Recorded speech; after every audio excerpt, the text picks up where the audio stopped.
अस्सलाम वालेकुम तमाम टिकटॉक दे फ्रेंड्स नू अनाउंसर जवार दानिशदानी दी तरफों अपना बड़ा सलाम।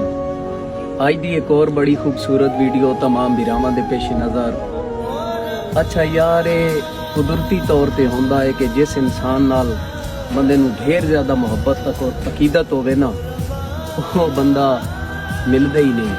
वो मुहब्बत उस इंसान दे नसीब विच होंदी ही नहीं। बंदा बड़ी कोशिश करता रहता है, अकीदत रखता है, पर वो नहीं होंदी। फिर दिल बड़ा तड़पैंदा है, बड़ा ही तड़पैंदा है दिल। ते इस दिल नू ना आशिक जद हर वैंदा है ना तो वाता दस कि गिले गिले सजण दे चंगिया बंदियां दी कदी डार तहजीब विच नहीं होंदे। कुछ मर्ज इलाज तू वध वैंदे सारे नुक्स तबीब विच नहीं होंदे। उदा हरदीए हाल सितारियां दे जदा सही तरतीब विच नहीं होंदे। हदिला कमलिया अमर इलाही मन वन कुछ लोग नसीब विच नहीं होंदे।